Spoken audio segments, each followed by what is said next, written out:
warahmatullahi wabarakatuh.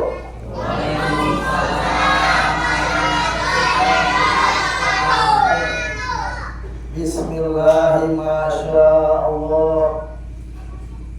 La yasuqul khairu illallah masyaallah.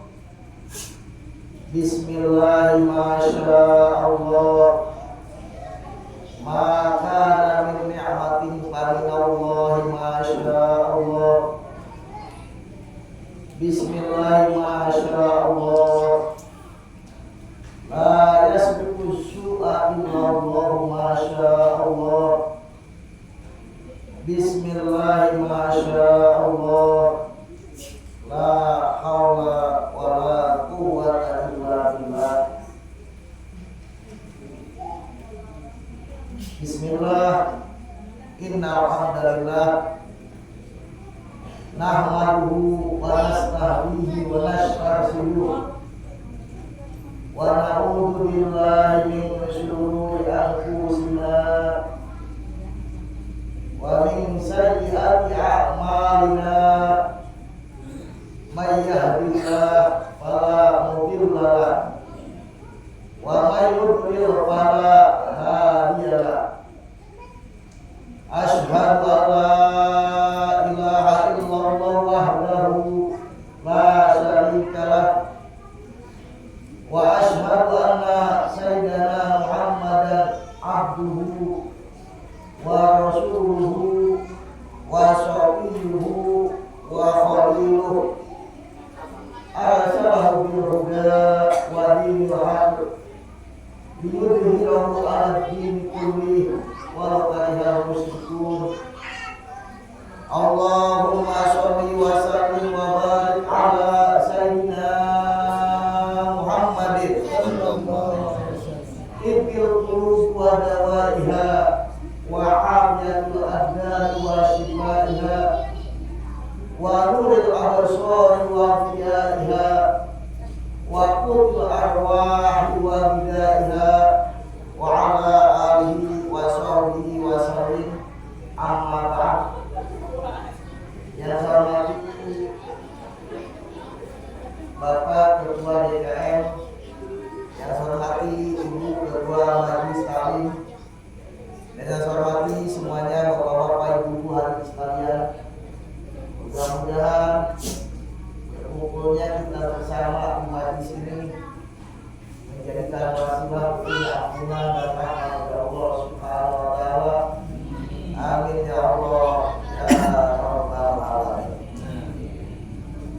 Di bulan Rajab ini ada satu kejadian yang sangat luar biasa, yaitu peristiwa Isra dan Mi'rajnya baginda agung Nabi besar Muhammad sallallahu alaihi wasallam.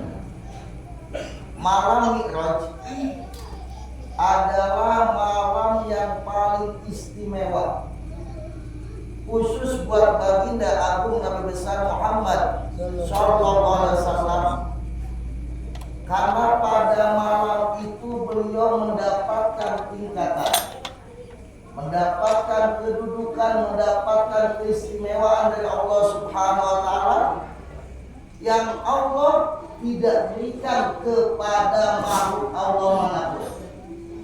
Tidak Allah berikan kepada para nabi yang sebelumnya, bahkan kepada para malaikat sekalipun, yaitu kedudukan berjumpanya seorang makhluk dengan Al-Khaliq, yaitu Allah Subhanahu wa taala.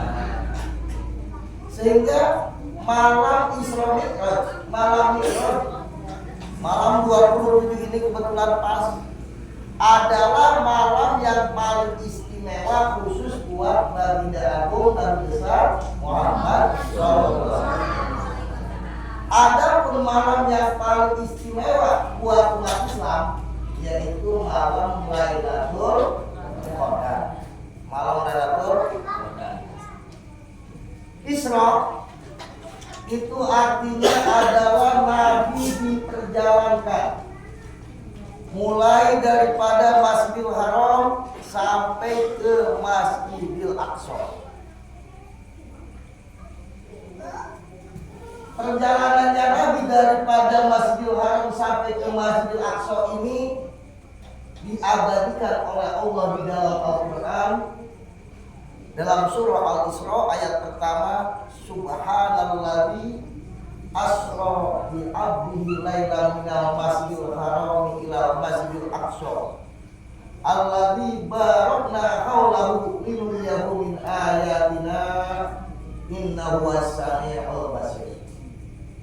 Peristiwa Isra ini diabadikan oleh Allah dalam Al-Quran, sehingga siapapun yang mengingkari, tidak mempercayai akan peristiwa Isra, hukumnya kafir, hukumnya murtad.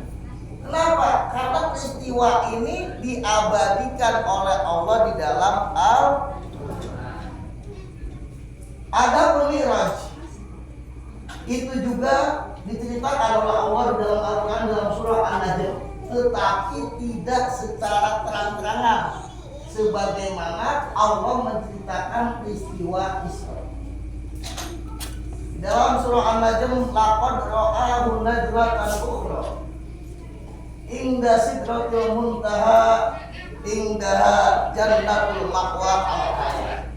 Ya Allah menceritakan pertemuan Nabi Muhammad dengan malaikat Jibril di Sidratul Muntaha. Itu menurut ulama ahli tafsir bahwa kejadian itu adalah Mi'raj. Nah, apakah peristiwa Isra dan Mi'raj itu sekaligus satu malam? Ulama berbeda-beda.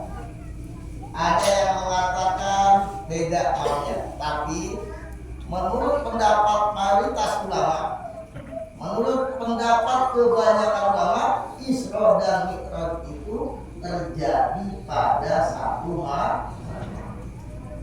Dan peristiwa Mi'raj itu juga banyak diceritakan di dalam ahadits al-mutawatir. Hadis yang mutawatir. Hadis mutawatir itu udah pasti hadisnya. Sehingga siapa yang mengingkari peristiwa Mi'raj dikhawatirkan kubur, dikhawatirkan kafir. Nah, kemudian kenapa kok Nabi Mi'raj itu dilewatkan melalui langit? Kan bisa langsung di bumi juga. Kenapa dilewatkan melalui langit? Apakah Allah ada di langit? Tentu tidak. Karena Allah itu tidak bertemu. Karena kalau Allah ada di langit, sebelum Allah ciptakan langit, Allah di mana? Ada di atas, sebelum Allah ciptakan atas. Oleh semua tempat itu Allah yang menciptakan. Terus kenapa kok peristiwa Mi'raj itu melalui langit?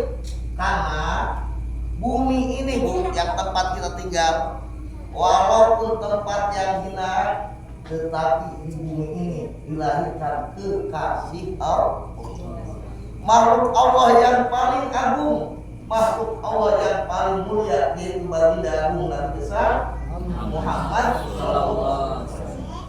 Sehingga manusia yang ada di bumi ini, juga malaikat yang ada di bumi, mereka bangga. Walaupun bumi ini ada di bawah, diinjak-injak, mereka bangga. Kenapa? Di bumi ini dilahirkan hidup kekasih Allah Subhanahu wa ta'ala. Sehingga langit juga pengen ditamui oleh Nabi Muhammad. Langit ini pengen ditamui. Juga para malaikat yang ada di langit pengen ketamuan Nabi besar Muhammad SAW. Sehingga Nabi ini Mi'rajnya dilewatkan ke langit.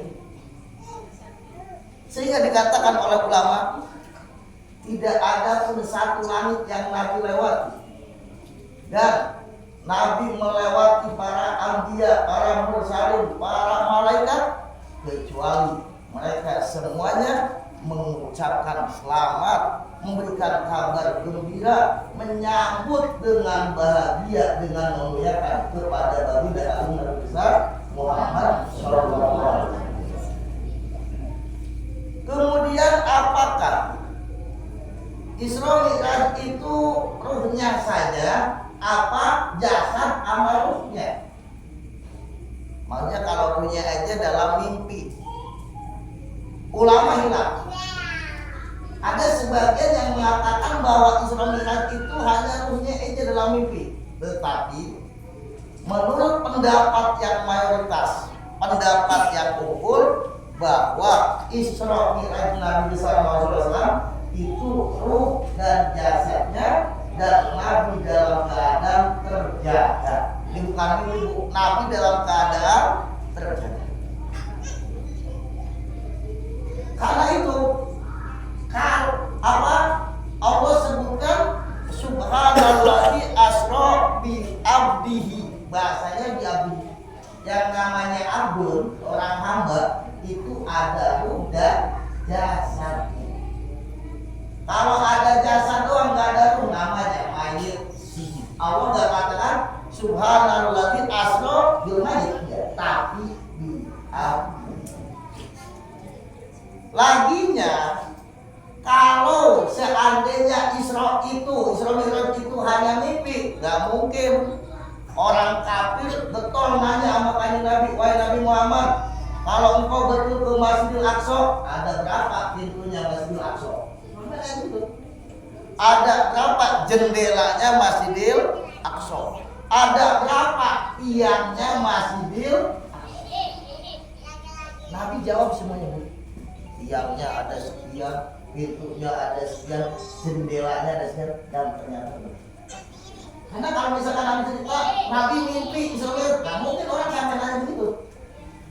Kita dengar teman kita mimpi sehebat apapun, misalnya dia mimpi kayak orang makan biasa gitu. Ya cuma mimpi kan biasa. Ini fakta, ini bukti bahwa Isra Mi'raj itu Nabi ruh dan jasadnya dan kanjeng Nabi dalam keadaan terjaga, bukan dalam keadaan tidur. Ini saya cerita di sini saja. Ya kalau panjangnya nggak bisa selesai sampai subuh nanti ya. Ya. Oh, Nabi dibedah dulu, udah kita ringkas saja. Supaya yang penting pelajarannya supaya menambah kekuatan iman kita dan menambah kecintaan kita kepada baginda agung Nabi besar Muhammad sallallahu alaihi wasallam. Kemudian ketika Nabi diperjalankan sampai ke Masjidil Aqsa, itu ternyata di Masjidil Aqsa berkumpul para nabi yang sebelum kanjeng Nabi, kumpul para nabi Rasul Masjidil Aqsa. Bahkan para malaikat muqarrabin ada juga di Masjidil Aqsa. Ini satu bukti bahwa orang yang sudah meninggal dengan orang yang masih hidup itu masih ada hubungan. Jangan dianggap orang kalau udah mati udah, enggak, masih ada hubungan. Buktinya ketika Nabi sampai ke Masjidil Aqsa, Nabi berjumpa dengan para nabi dan para rasul yang sebelum kanjeng Nabi, yang itu udah wafat, kumpul. Nih bukti yang kedua, kita kalau jarah kubur atau kita melewati kubur, kan disunahkan oleh kanjeng Nabi mengucapkan salam. Ya, salamnya assalamualaikum darul qaumin mu'minin antum sabiqun wa nahnu bikum lahikun insyaallah. Kan salamnya kayak sama, salamnya orang yang hidup. Salam sejahtera atas kamu sekalian, wahai penghuni alam kubur atau alam barzakh. Kamu sekalian telah mendahului aku dan aku akan menyusul kamu sekalian insyaallah. Artinya ini masih ada hubungan. Bahkan di dalam hadis yang sahih, dalam kitab Sahih Al-Bukhari, ketika selesai perang Badar, ini perang yang terkenal, perang yang pertama dalam Islam. Perang Badar ini kisahnya diabadikan oleh Allah di dalam Al-Quran. Terjadi pada malam 17 Ramadan. Ini Pak, ketika perang Badar terjadi ini, orang kafir banyak yang terbunuh, banyak yang tumbang, banyak yang mati. orang Islam ada beberapa. Kemudian setelah selesai perang Badar, itu sama kanjeng Nabi, mayat orang kafir ini sama Nabi ditumpuk, dikubur di satu sumur. Di satu sumur, tumpuk dalam bayangan. Abu Jahal tuh matinya pas perang Badar. Ditumpuk ini. Setelah ditumpukin masuk di sumur, Nabi berkata begini, hei Abu Jahal, disebut amanah, hei Utbah, ini disebut amanah. Apakah kamu sekalian telah mendapatkan apa yang Tuhan kamu sekalian janjikan? Sebagaimana kami telah mendapatkan apa yang Tuhan kami janjikan. Sahabat Umar bin Khattab kaget dengan Nabi ngomong sama orang-orang kafir yang dimasuki di sumur yang mati. Ya Rasulullah, kata sahabat Umar, apakah engkau berbicara dengan orang-orang yang sudah mati? Kata kanjeng Nabi, iya wahai Umar. Emangnya kenapa? Duh, kata kanjeng Nabi, wahai Umar, ketahuilah dia lebih mendengar daripada engkau, tetapi Allah tidak izinkan dia untuk menjawab. Nah ini kalau diizinkan untuk menjawab, kita yang bisa. Ya belum? Iya, pendengar udah cukup dengar aja, tapi dia gak diizinkan menjawab. Makanya kita kalau dalam kuburan disunahkan mengucapkan salam. Nggak mungkin yang diajarkan oleh Nabi itu sia-sia, nggak ada faedah. Ya, singkat cerita, akhirnya mau didirikan sholat di Masjidil Aqsa. Para nabi kumpul, para rasul kumpul, para malaikat muqarrabin juga kumpul. Saat itu tidak ada satupun nabi yang lagi jadi imam. Nggak ada. Akhirnya Nabi kita, Nabi Muhammad SAW yang maju menjadi imam, sehingga beliau dijuluki Imamul Anbiya wal Mursalin. Sehingga Nabi Muhammad itu menjadi imamnya para nabi dan para hebat. Nabi yang paling agung, nabi yang paling hebat. Kemudian singkat cerita aja Pak ya. Nabi diangkat ke langit. Nabi menembus langit yang pertama. Nabi di situ disambut oleh para malaikat, bahkan di situ di langit yang pertama Nabi berjumpa dengan Nabi Adam alaihi salam. Nabi Adam ini Pak, Bu, kenapa kok namanya Adam? Kok enggak Amin atau siapa gitu? Oh namanya Adam, ada alasannya. Kenapa dikatakan Adam? Di annahu khuliqa min adimil ard. Nabi Adam kok dinamakan Adam? Karena Nabi Adam itu Allah ciptakan dari lapisan bumi yang paling atas. Dari tanah ini diambil, tanah ini diambil, tanah diambil, dijadikan satu, kasih air, dibentuk sama Allah. Langsung ditiupkan pun udah. Karena itu kulitnya manusia, warna kulitnya manusia sama dengan warnanya kan. Coba lihat, manusia ada yang putih mungkin dari kalangan Arab, ya. Ada yang kuning, manusia kulitnya juga tanah ada yang kuning. Ada yang hitam banget, ya kan? Mungkin dari tanah rukun Lapindo. Yang jelas warna kulitnya manusia sama dengan warnanya. Dikatakan dalam Al-Quran, wahtilafu alsinatikum wa alwanikum. Bahkan Bu, itu zat yang ada di tubuh manusia sama dengan zat yang ada di tanah. Di tanah ada besi, di tubuh manusia ada zat besi, ya kan? Di tanah ada kapur, di tubuh manusia ada zat, dan seterusnya. Artinya unsurnya manusia sama dengan unsurnya tanah. Warna kulitnya manusia sama dengan warnanya tanah, karena asal usul manusia itu dari tanah. yang lebih aneh yang dilihat daripada Nabi Adam. Ada yang aneh yang dilihat dari Nabi Adam. Nabi Adam itu kalau melihat ke kanan, wajahnya bahagia, berseri-seri, bergembira Nabi Adam. Kalau Nabi Adam melihat ke kiri, wajahnya sedih, gelisah, menangis Nabi Adam.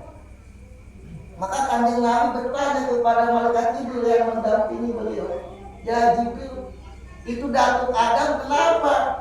Kalau lihat ke kanan dia bahagia, wajahnya berseri-seri, dia senang, dia gembira. Tapi kalau lihat ke kiri, wajahnya gelisah, dia sedih, bahkan dia menangis." Dijawab oleh malaikat Jibril, "Wahai Kanjeng Nabi Muhammad, Nabi Adam kalau lihat ke kanan, dia melihat anak cucunya lagi ada di dalam surga, berbahagia di surga, makanya dia bahagia. Kemudian ketika dia lihat ke kiri, mungkin anak cucunya yang kafir lagi disiksa di dalam api, makanya dia sedih, dia gelisah, dia bahagia." Ini satu bukti, Bu, Bapak, bahwa orang tua dengan anak, walaupun orang tua kita sudah meninggal, masih ada hubungan.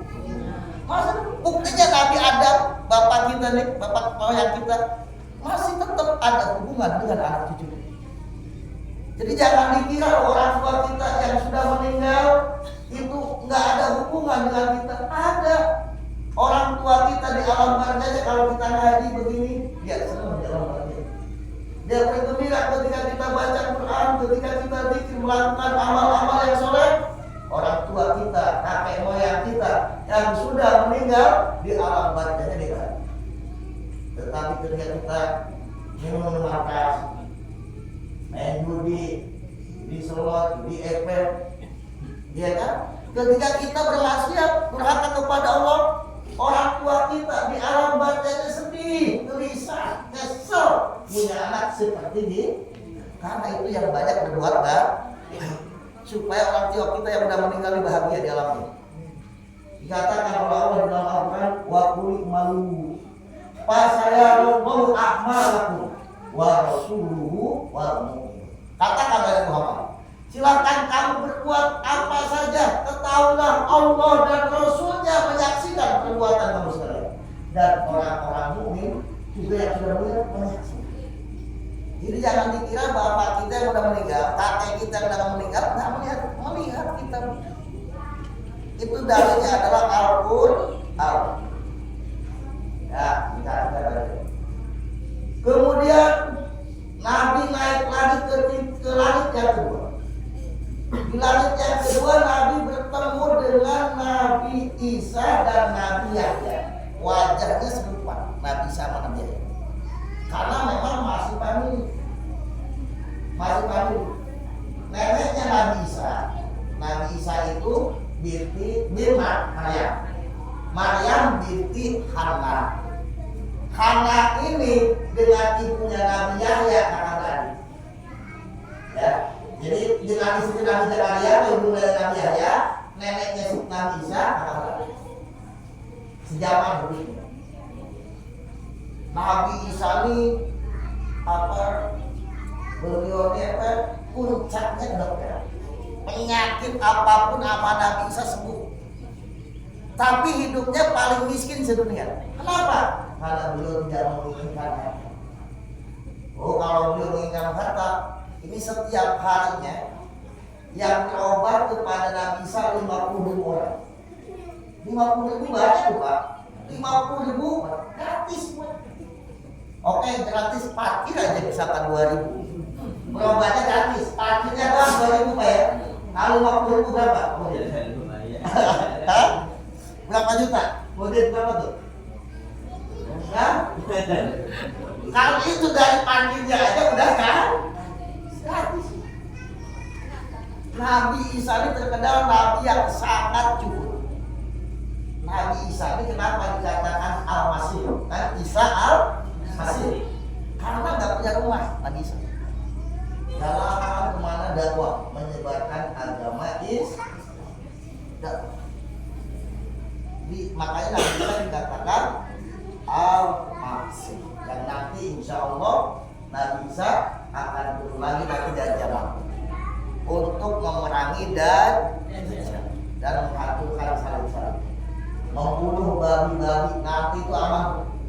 nggak ada lagi bakso daging tirai atau daging babi.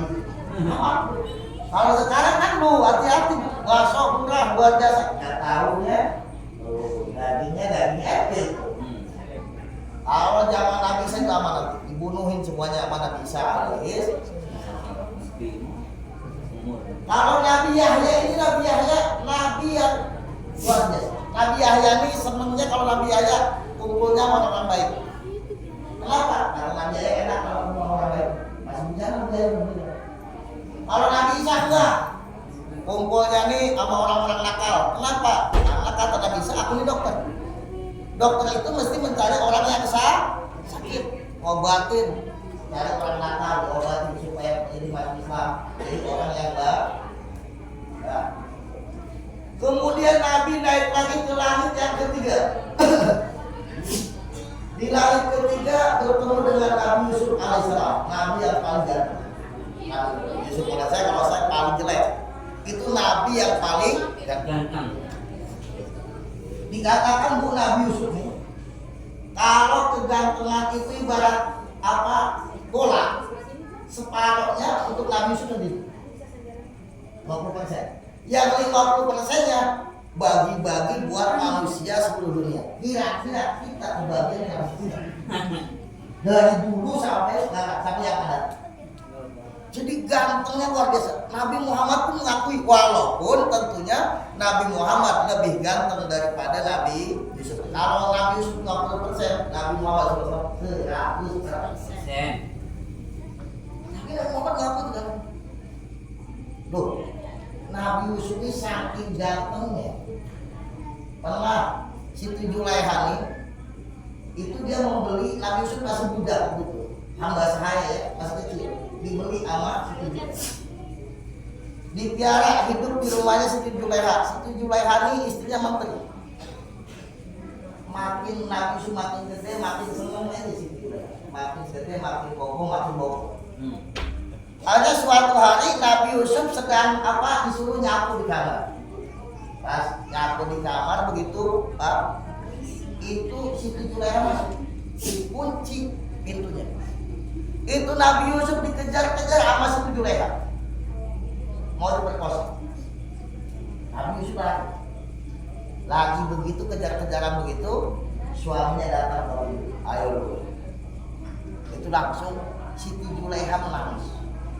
Siti Julaiha menangis, apa kata Siti Julaiha? Wahai suamiku, Yusuf kurang ajar. Dari kecil kita piara, udah gede mau memperkosa. Untungnya suaminya Siti Julaiha nggak langsung percaya. Nanya sama orang yang arif bijaksana, apa benar ini Yusuf mau memperkosa Siti Julaiha atau sebaliknya? Kata orang yang bijaksana itu, lihat itu. Bajunya Yusuf yang sobek yang mana? Yang depan apa yang belakang? Kalau bajunya Yusuf yang sobek yang depan, berarti Yusuf yang mau memperkosa juga.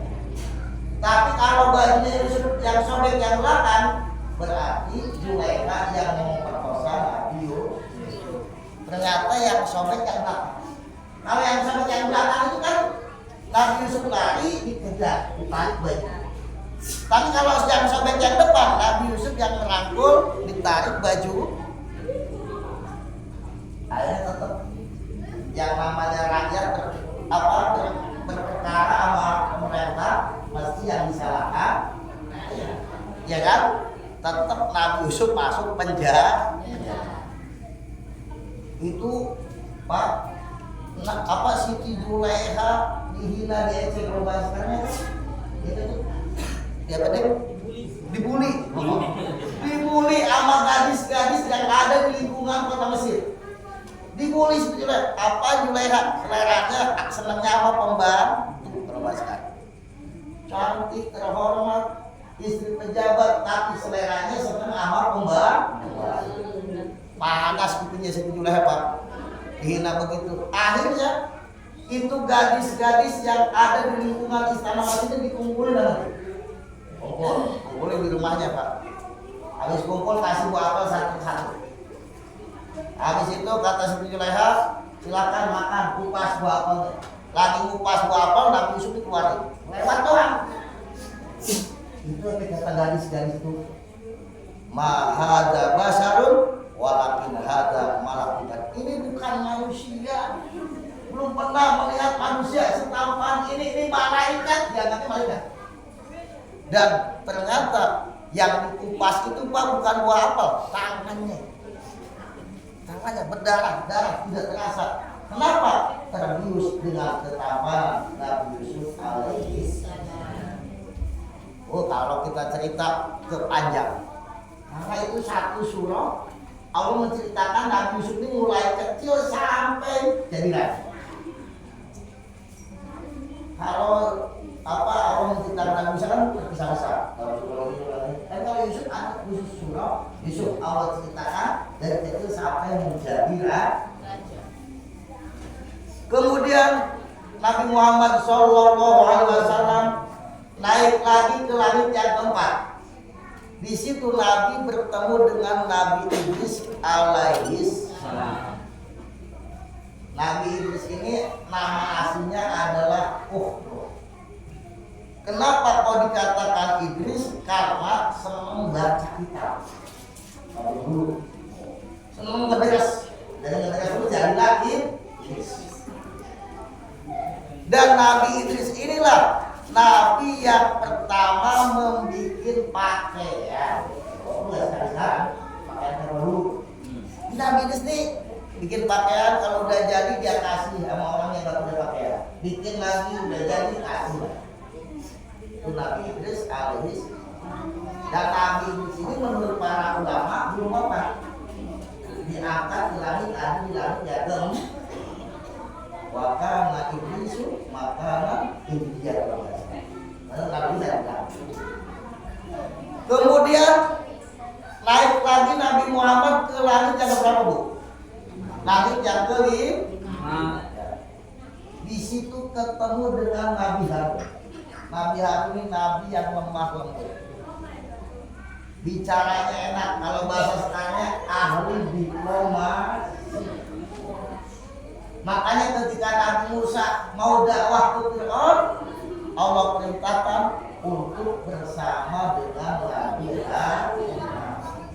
Nabi yang bicaranya hebat, diplomasi ulung, ahli bicara. Itu adalah Nabiullah Harun alaihissalam. Karena Nabi Musa itu bahasanya nggak pas ya Pak.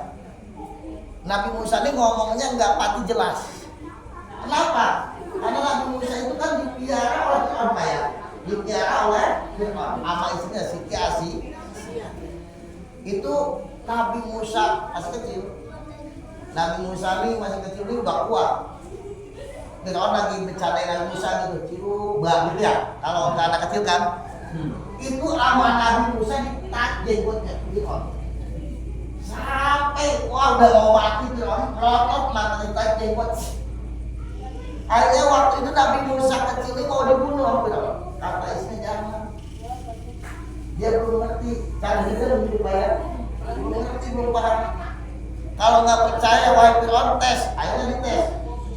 Ditaruh di kiri itu ada kurma, yang satu pilih yang satu bara api. Kalau Nabi Musa ngambil kurma berarti dia berarti hasil mati mati. Tapi kalau dia ngambil bara api berarti dia nggak paham. Itu Nabi Musa langsung berontak. Tadinya mau dibelokin sama lain. Karena bara api dimakan, akhirnya lidahnya Nabi Musa terbang. Maka Nabi Musa berdoa, Rabbi syrahli sadri wa yassirli amri wahlul 'uqdatam min lisani. Di langit yang ke-6 ya, ke-6 berjumpa dengan Nabi Musa alaihissalam, Nabi yang paling kuat. Diriwayatkan bahwa Nabi Musa itu Allah beri 70 kekuatan orang yang paling kuat. Misalkan orang yang paling kuat anggap aja nih Tyson ya. Jadi dia pukulannya nih 70 kali lipat nih Tyson. Makanya ketika Bani Israil berantem sama orang Kipti, kaumnya Fir'aun, minta tolong Bani Israil sama Nabi Musa. Musa kasih lewat, masih muda dari Musa. Itu orang Kipti ditempelin sama Nabi Musa langsung. Ini kuat tempelan gitu dong Pak. Itu kita misalkan diselentik sama Nabi Musa langsung di otak. Saking kuatnya itu Nabi Musa alaihi. Kemudian di langit yang ketujuh Nabi Muhammad SAW berjumpa dengan Nabiullah Ibrahim alaihissalam. Nabi Ibrahim itu adalah Abul Anbiya, bapak moyangnya para nabi. Kenapa? Karena tidaklah ada nabi setelah Nabi Ibrahim kecuali kebanyakannya keturunan daripada Nabi Ibrahim. Nabi Muhammad juga keturunan Nabi Ibrahim, tapi dari jalur Nabi Ismail. Dan Nabi Ibrahim punya Nabi Ishak, Nabi Ismail, Nabi Isa menurunkan Nabi Yakub. Nabi Yakub ini namanya Israel, nama lainnya dari Nabi Yakub. Makanya keturunannya disebut Israel. Nabi Yakub punya anak Yusuf. Nah, Nabi Yusuf punya saudara ada yang namanya Yahuda. Apa satu bapak beda ibu? Yang satu ibu Bunyamin, saudara Yusuf. Nah, ini yang namanya maka keturunannya disebut Yahud. Walaupun kalau sekarang kan Israel itu udah jadi nation, nah, jadi satu negara. Kemudian Nabi Muhammad naik lagi terus dengan langkah sampai ke Baitul Ma'mur. Baitul Ma'mur itu Pak markasnya para malaikat, tempat tawafnya para malaikat. Kalau di kita Ka'bah, kalau di langit ada yang namanya apa? Baitul Ma'mur. Itu setiap harinya di Baitul Ma'mur Nabi menyaksikan Baitul Ma'mur. Setiap harinya masuk 70.000 malaikat ke Baitul Ma'mur, gak keluar lagi sampai akhir. Mungkin malaikat yang ke-7 ke-5 malaikat yang kuat di situ. Dan Baitul Ma'mur itu lulusannya ke Ka'bah. Kalau kita misalnya ke Baitul Ma'mur yang perluin batu dari situ, maka jaraknya tepat di depan Ka'bah. Terus naik lagi Nabi Muhammad dengan malaikat Jibril sampai malaikat Jibril gak sanggup menemani kanjeng Nabi. Kata kanjeng Nabi, wahai Jibril, kenapa engkau udah gak mau menemani aku lagi? Di bumi kita bareng bersama-sama. Lalu pertama, kedua, sampai sini kok udah gak mau menemani lagi. Apa kata Nabi Ibrahim? Seandainya aku melangkah satu langkah lagi, tu khotwatan lah tarabtu inulah. Seandainya aku naik satu langkah aja, aku akan terbang dengan cahaya yang Allah Subhanahu wa taala. Wa ma minna illa lahu maqamun ma'lum. Jadi setiap orang itu punya batasan, punya derajat yang terbatas. Hanya Muhammad sallallahu alaihi wasallam yang tidak terbatas.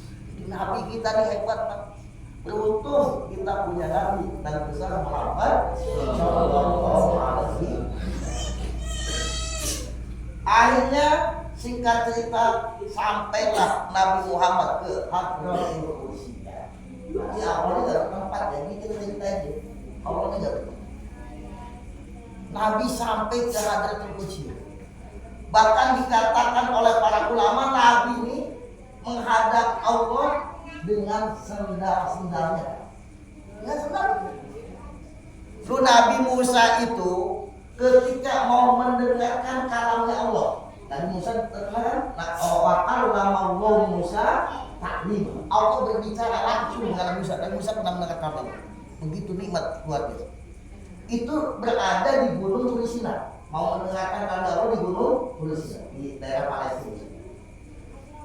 Ketika Nabi Musa sampai di situ, apa kata Allah? Ya Musa, ikhlana laika, fa innaka bil muqaddasi wa. Musa, copot sandalmu karena engkau berada di lembah yang suci. Itu kata ulama akhirnya menjadi dalil kita kalau masuk masjid harus copot sandal. Walaupun dia presiden, walaupun menteri siapapun ke masjid kan copot. Itu Nabi Musa ketika di lembah yang suci mau mendengarkan kalam Allah, mau berbicara dengan Allah, kata Allah, ya Musa ikhlana laika. Musa, copot sandal. wajib kepada si tua, karena sesungguhnya engkau berada di lembah yang Nabi Muhammad mendapat disoal dari Rusia dengan sendal. Mulia sendalnya Nabi Muhammad. Sendalnya Nabi Muhammad. Kenapa? Udah sampai disoal. Sampai kata ulama, kalau kita misalkan mau memilih warisannya orang soleh, warisannya wali, misalkan wali, apa sorbannya, apa jubahnya, apa tongkatnya, apa imamahnya, itu yang paling abdul sendal. Kenapa? Karena sendal itu yang membawa seluruh tubuh. Ketika wali itu mendapatkan waridat, mendapatkan anwar, mendapatkan asror, maka dari kepala terus ke bawah sampai sendal. Kenapa? Karena sendal yang membawa seluruh. Karena itu sendalnya Nabi hebat. Orang Wahabi menghina Nabi itu dianggap manusia biasa, itu namanya orang buta. Lu kalau Nabi orang biasa gak mungkin diundang oleh Allah untuk berjumpa dengan Allah. Itu jangan diundang Allah, diundang presiden juga enggak ya. Lu orang diundang sama presiden misalkan orang hebat, apalagi yang mengundang Allah Subhanahu wa Ta'ala. Kata orang Wahabi, Nabi Muhammad manusia biasa. Itu kamu namanya orang buta, nggak bisa bedakan mana kertas mana dolar. Dolar sama kertas sama kertas, tapi nilainya beda. Nabi Muhammad sama kita sama manusia, tapi nilainya beda. Dia nggak bisa bedakan mana tisu mana dolar. Itu namanya orang buta. Orang buta juga bisa. Nah itu. Akhirnya singkat cerita Nabi Muhammad berhadapan Allah Subhanahu. Tapi jangan kita bayangkan kayak kita berhadapan begini. Dalam kitab Aqidatul Awli katakan min ghairi hisarin wa jangan kayak gimana. Sedangkan Allah itu tidak bertempat, udah kau sedang. Yang jelas ini berjumpa dengan Allah Subhanahu. Apakah Nabi Muhammad itu melihat Allah secara langsung? Ada dua pendapat. Pendapat pertama sebagaimana yang dikatakan oleh Siti Aisyah, man haddatsaka bi anna Muhammadan ra'a rabbahu faqad kadzab. Dari Siti Aisyah, siapa yang bercerita atau berkata bahwa Nabi Muhammad melihat Tuhannya, maka dia adalah orang yang berdosa. Tapi ada riwayat yang sahih lagi. Itu diriwayatkan oleh Abdullah bin Abbas radhiyallahu anhu. Nabi bersabda, katakan Nabi, ra'aitu rabbi tabaraka wa ta'ala. Aku langsung melihat Allah. Dua-duanya hadis sahih, Pak. Tapi kata ulama dalam kaidah begini, kalau ada dua hadis sama-sama hadis sahihnya, yang satu mengatakan tidak, yang satu mengatakan iya, yang satu mengatakan tidak melihat, yang satu mengatakan melihat, maka yang dimenangkan, yang didahulukan adalah mengatakan iya. Laginya waktu peristiwa Isra Mi'raj itu Siti Aisyah masih kecil. Siti Aisyah masih kecil dan belum berkumpul dengan kanjeng Nabi. Siti Aisyah kumpul sama Nabi itu setelah hijrah. Isra Mi'raj Nabi belum hijrah. Peristiwa ini belum hijrah. Jadi ulama banyak mengatakan Nabi melihat Tuhan. Singkat cerita, akhirnya Nabi mendapatkan kewajiban sholat lima waktu. Ini sholat lima waktu ini Pak, asalnya 50 waktu. Akhirnya Nabi turun, dapat kewajiban sholat 50 waktu, turun ke langit yang keenam, ketemu Nabi Musa. Wahai Muhammad, dapat apa dari Allah Subhanahu wa Ta'ala? Kata Nabi Muhammad, Musa, aku diperintahkan sholat 50 waktu. Kata Nabi Musa, gak kuat, umatku yang kuat-kuat yang gagah-gagah gak kuat. Kau balik lagi aja, mintalah keringanan kepada Allah. Itu ada orang mengatakan golongan Syiah, Kata dia, mana mungkin Nabi Muhammad orang mau minta tawar Muhammad, nggak dagang. Kan dagang. Ini minta keringanan. Dianggapnya tawar-menawar. Kenapa? Karena Nabi Muhammad itu kalau minta doanya nggak pernah ditolak oleh Allah Subhanahu wa Ta'ala. Loh, nanti ketika kiamat Pak, itu ketika umat itu meminta syafaat kepada kanjeng Nabi sujud di bawah aras. Maka kemudian lama memuji Allah dengan pujian yang sangat panjang. Kata Allah, ya Muhammad irfa ra'sak, angkat kepala, wasal tuh kok. Kalau kau minta, Allah kabulkan. Hanya diberi oleh Allah sepertiga umat Nabi Muhammad masuk ke dalam surga. Nabi Muhammad minta lagi, sujud lagi. Akhirnya 2/3 masuk surga. Yang berdosa diampuni dosanya tetap masuk. Nabi Muhammad minta lagi Pak, sampai semua umat Nabi Muhammad masuk ke dalam surga. Tapi ya kalau dia dosa-dosa ya cuci dulu. Ya tapi akhirnya masuk surga. Ya kalau udah bersih hidupnya dengan taubat bisa langsung. Itu ada yang mengatakan, loh kok Nabi Musa berani-beraninya ngajarin Nabi Muhammad, bukan ngajarin, ngasih saran Pak ya. Loh Nabi Musa itu Nabi senior, Nabi yang berpengalaman, ya. Umatnya ngomong apa? Ngomong ini jawab keras kepala, bandel gitu. Umatnya tuh kembali saya ngomong keras kepala, bandel Pak, bener banget. Nah Nabi yang berpengalaman, Nabi Muhammad, walaupun beliau imamnya para rasul, orangnya hebat, tawadu, disaranin sama bawahannya tetap diterima. Makanya begitu kita kalau jadi kepala desa misalkan rakyatnya ngasih saran, jangan sombong. Nabi Muhammad ya, ini pelajarannya Pak ya. Nabi Muhammad tuh Nabi udah menjadi imamnya para nabi dan para rasul, disaranin sama Nabi Musa, diterima. Juga lagi karena Allah punya kesempatan bisa bertemu lagi dengan Allah. Mungkin masih dikasih kesempatan, akhirnya menghadap lagi. Dikurangi 5 lagi, turun lagi ke Nabi Musa, tinggal berapa? 45. Minta lagi, singkat cerita sampai apa kewajibannya di. Loh, kok kenapa Nabi Musa kok nggak ke Nabi Ibrahim, kok kepada Nabi Musa? Karena Nabi Musa ini waktu hidupnya nih pengen berjumpa dengan Allah, pengen melihat.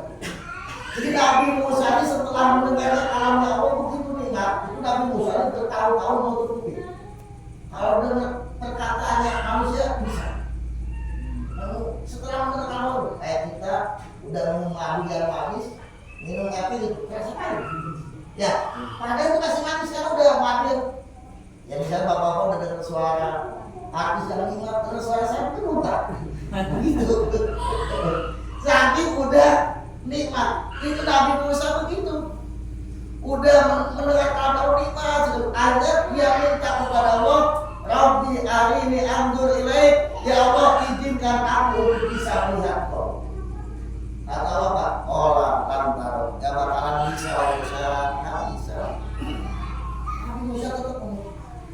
Kata Allah, walakin anzur ila jabal. Nah ini stakar maka harus kasau pakaron. Falam matajalla rabbuhu bil jabali ja'alahu dakka wa Musa sholiha. Kata Allah, karena Musa itu minta pengen melihat Allah. Kata Allah, ya udah, kamu lihat aja dulu. Ketika Allah bertajalli kepada gunung, bertajalli bukan Allah ada gunung, bukan. Allah membuka satu hijab doang.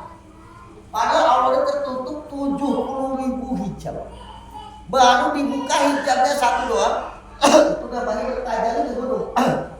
Itu apa? Nabi Musa melihat gunungnya hancur, Nabi Musa bisa. Kalau gunungnya tetap, kok bisa melihat. Akhirnya Nabi Musa mikir, kalau aku nggak diizinkan untuk langsung melihat Allah, ya pengen melihat orang yang pernah melihat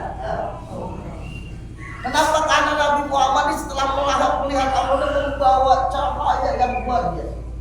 Berubah, ulang lagi, kembali lagi membaca ayat yang luar biasa.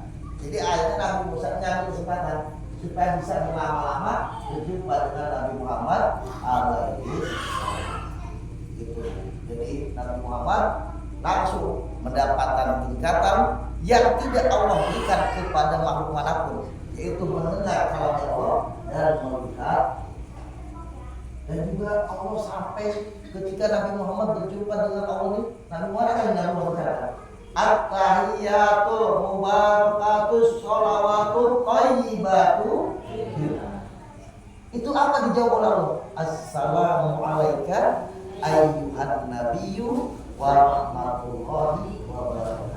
Salam atas wahai orang yang menjadi nabi, wahai orang yang menjadi rasul, rahmat Allah, barakah Allah semuanya. Nabi Muhammad sudah mendapatkan puncak kenikmatan, tapi masih ingat sama kita. Masih ingat sama kita. Dan luar biasa kalau Nabi Muhammad sudah jelas dapat langsung anugerah. Nabi Muhammad ingat apa amatnya, maka Nabi Muhammad sampaikan assalamu alayna wa ala ibadillahis sholihin. Salam dari kami juga ya Allah, dan juga salam dari hamba Allah ya Allah. Nabi Muhammad hebat. Kita kalau udah dapat nikmat, sampai dikatakan oleh ulama hebat Nabi Muhammad itu ketika berjumpa dengan Allah, akalnya masih normal. Akalnya masih di puncak kenikmatan, akal normal. Mendapatkan sesuatu yang luar biasa, akal normal itu menunjukkan satu kekuatan yang luar biasa. Nih, kita kalau misalnya kumpul begini, awal-awal datang nasi uang di apa? 5 miliar, wah langsung berjalan iya. Nggak mau deh, wah udah karuan lagi. Atau misalkan kartu kecantikan sejagat lewat di situ, wah deh. Nggak ngomong, tapi Nabi Muhammad SAW di puncak kenikmatan masih normal. Bahkan ketika Nabi Muhammad ini dipersilakan masuk, karena surga itu tidak boleh dimasuki sebelum Nabi Muhammad dan umat memasuki surga. Tidak boleh masuk ke surga. Ketika Nabi Muhammad dipersilakan masuk surga, Nabi Muhammad tidak mau masuk kecuali dengan umat. Coba kalau kita rombongan satu bis, nggak ada Pak Prabowo sudah masuk di dunia, udah kayak gitu teman-teman. Iya kan? Nabi Muhammad nggak mau. Dia nggak mau masuk surga sendiri, tapi pengen masuk surga sama umat. Mudah-mudahan kita semuanya Allah masukkan ke dalam. Ya mungkin kalau saya panjang atau terlalu panjang, kisah Isra Mi'raj